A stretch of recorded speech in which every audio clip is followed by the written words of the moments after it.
Hi friends, welcome to VIP பஸ்னி channel. இன்றைக்கி என்ன பார்க்க போகிறோன்னா, கருப்பு உளுந்தில் களி எப்படி பண்ணலான்னு தான் பார்க்க போகிறோம். ரொம்ப ரொம்ப ஹெல்த்தியான ரெசிபி.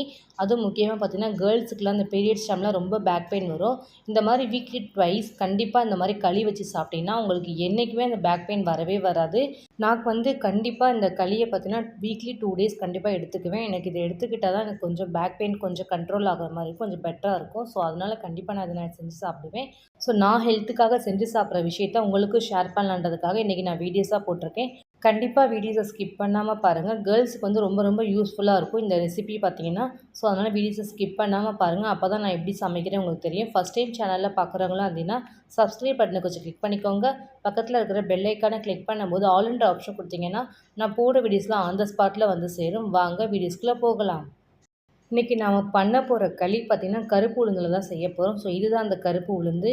இந்த கருப்பு உளுந்து பார்த்திங்கன்னா வீட்டிலே கூட நம்ம மிக்சியில் வச்சு அரைச்சிக்கலாம். சப்போஸ் உங்களுக்கு ரொம்ப கஷ்டமாக இருக்குன்னா நம்ம மிஷினில் கொடுத்து கூட நீங்கள் மொத்தமாக 1 கிலோ இல்லை 1/2 கிலோ அந்த மாதிரி கொண்டு போய் கூட அரைச்சிக்கலாம். நிறைய பேருக்கு அப்பப்போ கொஞ்சம் அரைக்கிறதுக்கு கொஞ்சம் கஷ்டமாக இருக்கும். ஸோ இந்த மாதிரி மிஷினில் கொடுத்து அரைச்சிட்டு வந்தீங்கன்னா கொஞ்சம் ரொம்ப ஈஸியாக இருக்கும். நான் மேக்ஸிமம் மிஷினில் கொடுத்து நான் அரைச்சிட்டு வந்துக்குவேன். கருப்பு உளுந்து தோல் உளுந்து 1/2 கிலோ நான் எடுத்துக்குவேன். அதே மாதிரி பச்சரிசி நான் ஒரு 100 கிராம் அளவுக்கு எடுத்துக்குவேன். கருப்பு உளுந்து நம்ம ஒரு பங்கு போடுறோன்னா நம்ம கால்வாசி தான் நம்ம பச்சரிசி போடணும். இந்த அளவுக்கு ரேஷியோ அப்படியே அரைச்சிங்கன்னா கரெக்டாக இருக்கும். இந்த மாதிரி அரைச்சி ஸ்டோர் பண்ணினா கண்டிப்பாக ஒரு 5 மந்த்துக்காவது நம்ம கெட்டு போகவே போகாது. நான் இந்த மாதிரி தான் அரைச்சி வச்சுக்குவேன். அப்பப்போ வேணும்போது வீக்லி ட்வைஸ் செஞ்சு சாப்பிடுவேன். உளுந்தெல்லாம் நம்ம வறுத்து எடுக்க போகிறோம். ஸோ அதனால் ஸ்டவ் ஆன் பண்ணி ஒரு பேன் வச்சுக்கலாம். நம்ம எடுத்து வச்சுருக்க 1/2 கிலோ கருப்பு தோல் உளுந்தை நம்ம அப்படியே சேர்த்துக்க போகிறோம். லைட்டாக ரோஸ்ட் பண்ணுங்கள், ரொம்ப வறுக்கணும் கிடையாது. இந்த மாதிரி வறுத்து நம்ம அரைச்சிங்கன்னா ஸ்டோர் பண்ணுறதுக்கு நமக்கு ரொம்ப ஈஸியாக இருக்கும். அதுக்காக தான் வறுத்து இந்த மாதிரி அரைக்கிறோம். சில பேர் வறுக்காமல் கூட அரைப்பாங்க. அப்படி அரைக்கலாம் ஒன்றும் ப்ராப்ளம் இல்லை. பட் ஸ்டோர் பண்ண முடியாது. இந்த மாதிரி வறுத்து அரைச்சினா நமக்கு பூச்சி இதெல்லாம் நமக்கு சீக்கிரம் வராது அந்த பருப்பில். ஸோ அதுக்காக நம்ம இந்த மாதிரி வறுத்து அரைக்கிறோம். அடுப்பு ஃபுல்லாக ஸ்லோலே வச்சுட்டு நம்ம உளுந்த ஃபுல்லாகவே நம்ம வறுக்க போகிறோம். ஸ்லோவில் வச்சு வருங்க. அப்போ தான் நமக்கு ஈக்குவலாக நமக்கு வறுத்து வரும். இல்லைனா ஒரு பக்கம் நமக்கு செவந்து ஒரு பக்கம் செவக்காமல் அந்த மாதிரி இருக்கும். ஸோ அதனால் லைட்டாக நம்ம அடுப்பை ஸ்லோலே வச்சுட்டு நம்ம லைட் ரோஸ்ட்டாக பண்ணி நம்ம எடுக்க போகிறோம். கரண்டி வச்சு ஃபுல்லாக மிக்ஸ் பண்ணிகிட்டே இருக்கணும். அப்போ தான் ஈவனாக நமக்கு வறுத்து வரும். ஆல்மோஸ்ட் நல்லா வறுத்தாச்சு. வறுத்ததுக்கப்புறம் நம்ம இன்னொரு பிளேட்டில் நம்ம மாற்றிக்க போகிறோம். மாற்றினதுக்கப்புறம் அரிசி அதேமாதிரி லைட்டாக ரோஸ்ட் பண்ணிக்க போகிறேன் நான். இந்த அளவுக்கு ரோஸ்ட்டாக வறுத்திங்கன்னா கரெக்டாக இருக்கும் நமக்கு. அப்போ தான் நமக்கு களி சாப்பிடும்போது நமக்கு நல்ல ஒரு டேஸ்ட்டில் இருக்கும். அந்த வறுத்தோட ஃப்ளேவர் நமக்கு கிடைக்கும். இப்போ நம்ம அரிசியை சேர்த்துக்கலாம். ஏற்கனவே நான் எடுத்து வச்சுருக்கேன் 100 கிராம் அளவுக்கிட்ட. நான் பச்சரிசி தான் சேர்த்துக்க போகிறேன். ஸோ அதே மாதிரி பச்சரிசி சேர்த்து வறுத்துக்கோங்க. பச்சரிசி சேர்க்காமலும் பண்ணலாம். பட் ஆனால் நமக்கு களி அந்த ஒரு கரெக்டான ஒரு ஸ்ட்ரக்சரில் வராது. ஸோ நம்ம அந்த அரிசி போட்டால் தான் நமக்கு அந்த கொழப்பு கொழப்பு தன்மை கரெக்டாக இருக்கும். அந்த ஒரு ரீசனுக்காக தான் நம்ம அரிசி சேர்க்குறோம். அரிசியை நம்ம நல்லா ட்ரையாக நம்ம அதே மாதிரி ஃப்ரை பண்ணிக்கணும். ரொம்ப ஃப்ரை பண்ண வேண்டாம். அடுப்பை ஃபுல்லாக ஸ்லோவில் வச்சுட்டு வறுத்ததுக்கப்புறம் நம்ம எடுத்து வச்சுக்க உளுந்துலேயே நம்ம அரிசி சேர்த்துக்கலாம். இது ரெண்டையும் சேர்த்ததுக்கப்புறம் நம்ம என்ன பண்ண போகிறோன்னா வெயிலில் கொண்டு போய் கொஞ்சம் காய வைக்கணும். காய வச்சுட்டு ஒரு 4 ஹவர்ஸ் அந்த மாதிரி காய்ஞ்சிச்சின்னா போதும். அதுக்கப்புறம் மிஷினில் கொடுத்து கூட அரைச்சிட்டு வந்துக்கலாம். இல்லை சப்போஸ் நீங்களே அரைக்கணும்னு நினச்சின்னா இந்த டைமில் மிக்சியை எடுத்து நம்ம வீட்டிலே கிரைண்ட் பண்ணி கூட நம்ம அரைச்சி எடுத்துக்கலாம். அரைக்கும் போது நம்ம ஜல்லடையை வச்சு நம்ம யூஸ் பண்ணி நம்ம இந்த மாதிரி ஃபில்டர் பண்ணி நம்ம எடுத்துக்க போகிறோம். ஸோ நான் எப்போயுமே மிஷினில் கொடுத்து தான் அரைச்சிட்டு வருவேன். அந்த மாதிரி அரைச்சிட்டு வந்து நமக்கு நல்ல ஃபைனாக பவுடராக நமக்கு கிடைக்கும். நம்ம ஸ்டோர் பண்ணுறது கொஞ்சம் ஈஸியாக இருக்கும். அதேமாதிரி வீக்லி ட்வைஸ் நம்ம அடிக்கடி செஞ்சு சாப்பிட கொஞ்சம் கஷ்டம் இல்லாமல் இருக்கும். ஸோ அதுக்காக நான் இந்த மாதிரி மிஷினில் கொடுத்து நான் மொத்தமாக அரைச்சிட்டு வந்து வச்சுக்குவேன். இந்த மாதிரி இருக்கும். கருப்பு உளுந்து நம்ம பவுடர் பண்ணதுக்கப்புறம் இந்த கருப்பு உளுந்தை வச்சா நம்ம இன்றைக்கி களி செய்ய போகிறோம். களி செய்கிறதுக்கு ரொம்ப ரொம்ப சிம்பிளான இன்க்ரீடியன்ஸ் தான். நம்ம வீட்டில் இருக்கிற பொருள் தான் இது எல்லாமே. ஸோ நான் 1 கப் அளவுக்கு கருப்பு உளுந்து பவுடர் எடுத்திருக்கேன். அதே மாதிரி கருப்பட்டி நான் எடுத்திருக்கேன் இன்றைக்கி. கருப்பட்டியில் பண்ணினா தான் களி நல்லாயிருக்கும், உடம்புக்கு ரொம்ப நல்லது. அதே மாதிரி தேவையான அளவுக்கு நல்லெண்ணெய் எடுத்திருக்கேன். லைட்டாக ஒரு பிஞ்ச் அளவுக்கு நம்ம உப்பு சேர்த்துக்க போகிறோம். இவ்வளோ தான் இன்க்ரீடியன்ஸு. இப்போ நம்ம செய்ய ஸ்டார்ட் பண்ணிடலாம். ஃபஸ்ட் நம்ம எடுத்து வச்சுருக்க கருப்பு உளுந்து மாவை நம்ம ஒரு பவுலில் மாற்றிக்க போகிறோம். மாற்றினதுக்கப்புறம் தண்ணி ஊற்றி நம்ம நல்லா கரைச்சி எடுத்துக்க போகிறோம். டேரெக்டாகவும் நம்ம களி செய்ய பண்ணலாம். பட் ஆனால் நமக்கு திரிலியாக வரும். அந்த ரீசனுக்காக தான் முன்னாடியே நம்ம இந்த மாதிரி கரைச்சி எடுத்துக்க போகிறோம். இந்த மாதிரி கரைச்சி எடுத்ததுக்கப்புறம் நீங்கள் மிக்ஸ் பண்ணி நீங்கள் களி கிண்டிங்கன்னா கொஞ்சம் ஈஸியாக இருக்கும். ஸோ அதுக்காக நான் இந்த மெத்தட் யூஸ் பண்ணுறேன். எங்கள் வீட்டில் நான் இந்த மெத்தடில் தான் நான் களி பண்ணுவேன். ரொம்ப டேஸ்ட்டாக இருக்கும், சூப்பராக இருக்கும். ஃபுல்லாக கரைச்சி முடிச்சாச்சு. இந்த அளவுக்கு கரைச்சிங்கன்னா கரெக்டாக இருக்கும். தண்ணி வந்து ரொம்ப ஊற்றாதீங்க, நமக்கு களி வந்து ரொம்ப கெட்டியாக வேணும். ஸோ அதுக்காக கொஞ்சம் தண்ணி கொஞ்சம் குறைச்சி இந்த மாதிரி மிக்ஸ் பண்ணி எடுத்துக்கோங்க. நான் இன்றைக்கி வந்து கருப்பட்டி எடுத்திருக்கேன், வெல்லம் கூட எடுத்துக்கன்னா ஆப்ஷனல் தான். நான் இன்றைக்கி கருப்பட்டி கருப்பட்டி எடுத்துட்டு நம்ம அந்த களி செஞ்சு சாப்பிட்டா இன்னும் ரொம்ப நல்லது உடம்புக்கு. ஃபஸ்ட் நம்ம எடுத்து வச்சு கருப்பட்டியை நம்ம வந்து மெல்ட் பண்ண போகிறோம். ஸோ நல்லா காய்ச்சி நம்ம அதை ஃபில்ட்ரு பண்ணி அந்த தண்ணியை நம்ம ஊற்றி நம்ம களி கிண்ட போகிறோம். ஸோ அதனால் நான் ஃபஸ்ட்டு வந்து கருப்பட்டியை காய்ச்சி எடுத்துக்க போகிறேன். கருப்பட்டி நம்ம போட்டதுக்கப்புறம் லைட்டாக ஒரு 1/2 டம்ளர் தண்ணி சேர்த்து நம்ம கரண்டி வச்சு அடுப்பில் ஃபுல்லாக ஸ்டீம் பண்ணி நம்ம எடுக்கணும். நல்லா கொதிக்க விடணும். பாகு மாதிரி வரணும்னு நமக்கு அவசியம் இல்லை. நம்ம போட்டிருக்க கருப்பட்டி நல்லா கட்டியே இல்லாமல் ஃபுல்லாக மிக்ஸ் ஆகி நல்லா மெல்ட் ஆகணும். நல்லா கொதிக்க ஆரம்பிச்சிச்சு, நம்ம ஸ்டவ்வை ஆஃப் பண்ணிடலாம். மெல்ட் ஆகிடுச்சு நம்ம போட்டிருக்க கருப்பட்டி எல்லாமே.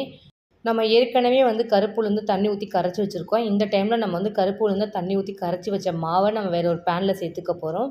இந்த மாதிரி சேர்த்து நம்ம கரண்டி வச்சு மிக்ஸ் பண்ணி கிண்டும் போது கொஞ்சம் ஈஸியாக இருக்கும். ஸ்டவ்வை ஆன் பண்ணிக்கலாம். களி செய்ய ஸ்டார்ட் பண்ண போகிறோம். ஸ்டவ்வை ஆன் பண்ணி நம்ம எடுத்து வச்சுருக்க பேனை தூக்கி ஸ்டவ் மேலே வச்சு கரண்டியை வந்து கையெடுக்காமல் ஃபுல்லாக இதை மிக்ஸ் பண்ணிகிட்டே இருக்கணும். கொஞ்சம் நீங்கள் பிரேக் எடுத்தாலும் நமக்கு கெட்டியாகிடும், திர்லி ஆகிடும். ஸோ அந்த ரீசனுக்காக தான் சொல்கிறேன், கரண்டியை வந்து கையெடுக்காமல் ஃபுல்லாக இதே மாதிரி மிக்ஸ் பண்ணிகிட்டே இருக்கணும். நம்ம எவ்வளோ நேரம் நமக்கு மிக்ஸ் பண்ணுறோமோ நமக்கு அப்போ தான் ஈவனாக கட்டியே இல்லாமல் நம்ம களி செஞ்சு சாப்பிட முடியும். இந்த களி வந்து பார்த்திங்கன்னா பவுட்ரு மாதிரி நம்ம எடுத்து வச்சோன்னா நமக்கு அப்பப்போ செய்கிறதுக்கு ரொம்ப ஈஸியாக இருக்கும். ரொம்ப நல்லது உடம்புக்கு. நம்ம கிண்ட கிண்ட பார்த்திங்கன்னா கலர் மாறும். அதேமாதிரி கட்டி கட்டியாக நமக்கு வர ஆரம்பிக்கும். அதனால தான் கையை எடுக்காமல் கிண்டுங்கன்னு சொன்னேன். நமக்கு போக போக சரியாயிடும் இந்த மாதிரி கட்டி கட்டியாக இருக்கிறதெல்லாம். ஏன்னா நம்ம கையை எடுக்காமல் கிண்டினா கரெக்டாக நமக்கு பதத்தில் வந்துடும். அதே மாதிரி கேர்ள்ஸ்லாம் பார்த்திங்கன்னா கன்சீவாக இருக்கும்போது ரொம்ப பேக் பெயின் வரும். அவங்க கண்டிப்பாக வந்து இந்த மாதிரி களி கண்டிப்பாக செஞ்சு சாப்பிடுங்க. பேக் பெயினே உங்களுக்கு எங்கே இருக்குதுன்னே தெரியாது, சுத்தமாக போயிடும் உங்களை விட்டு. நான் வந்து கன்சீவாக இருக்கும்போது இந்த களியை தான் நான் அடிக்கடி செஞ்சு சாப்பிட்டேன். செஞ்சு சாப்பிட்டதுனால தான் எனக்கு கொஞ்சம் பெயின் இல்லாமல் நான் கொஞ்சம் தப்பிக்கிற மாதிரி இருந்துச்சு. இல்லைனா கொஞ்சம் கஷ்டப்பட்டு இருந்திருப்பேன். அதே மாதிரி இப்போ ஆஃப்டர் டெலிவரிக்கு அப்புறமும் எனக்கு பேக் பெயின் ரொம்ப வர ஆரம்பிச்சிச்சு. அப்போவுமே இந்த களி நான் அதிகமாக செஞ்சு சாப்பிட்டுட்டு தான் இருக்கேன். இப்போ நம்ம ஆல்ரெடி எடுத்து வச்சுருக்க கருப்பட்டியை நம்ம பாகு எடுத்து வச்சுருக்கோம். அது நம்ம தண்ணியை ஊற்றி நம்ம மிக்ஸ் பண்ணிக்க போகிறோம். ஃபில்ட்ரு பண்ணிக்கோங்க, கொஞ்சம் ஈஸியாக இருக்கும். இல்லைனா மண்ணாக இருக்கும் நமக்கு, அதுக்காக தான். இந்த மாதிரி ஃபில்ட்ரு பண்ணதுக்கப்புறம் கரண்டி வச்சு ஃபுல்லாக மிக்ஸ் பண்ணிக்கலாம். அந்த களியும் நம்ம அந்த போட்டிருக்க கருப்பட்டி தண்ணியும். மேக்ஸிமம் வந்து உளுந்துனாலே நமக்கு ஹெல்த்தி தான். அதுவும் கருப்பு உளுந்து நம்ம தோலோடு நம்ம மிக்ஸ் பண்ணி சாப்பிடும்போது ரொம்ப நல்லது. பேக் பெயின், உடல் வலுவு நமக்கு எல்லாமே நல்லா ஆரோக்கியமாக இருக்கும். அதே மாதிரி இதில் வந்து இரும்புச்சத்து ரொம்ப இருக்குது. பொட்டாசியம், கால்சியம் எல்லாமே அதிகமாக இருக்குது. டைஜஷன் ப்ராப்ளம் இருக்கவங்க இந்த மாதிரி வந்து கருப்பு உளுந்தை யூஸ் பண்ணி ஏதாவது டிஷ்ஷு செஞ்சு சாப்பிட்டிங்கன்னா உங்களுக்கு டைஜஷன் பிரச்சனையே இருக்காது. எல்லாமே உங்களுக்கு சரியாயிடும். பேசிக்கிட்டே நானும் ஆல்மோஸ்ட் கொஞ்சம் களி கிண்டி முடிச்சிட்டேன். இப்போ நம்ம தேவையான அளவுக்கு உப்பு சேர்த்துக்கலாம். உப்பு வந்து நம்ம வந்து ஸ்வீட்காக தான் சேர்க்குறோம். அப்போ தான் நமக்கு அதோட கரெக்டான ஒரு ஸ்ட்ரக்சர், அந்த டேஸ்ட் நமக்கு கிடைக்கும். அந்த ஒரு ரீசனுக்காக தான் உப்பு சேர்க்குறோம். உப்பு சேர்த்ததுக்கப்புறம் கரண்டி வச்சு ஃபுல்லாக மிக்ஸ் பண்ணிக்கலாம். நம்ம ஃபஸ்ட்டு மிக்ஸ் பண்ணுறதுக்கு இப்போவும் பார்த்திங்கன்னா கெட்டியே இல்லாமல் நமக்கு நல்ல லிக்யூடாக பேஸ்ட் மாதிரி ஆகிடுச்சு. இந்த மாதிரி தான் இருக்கும்.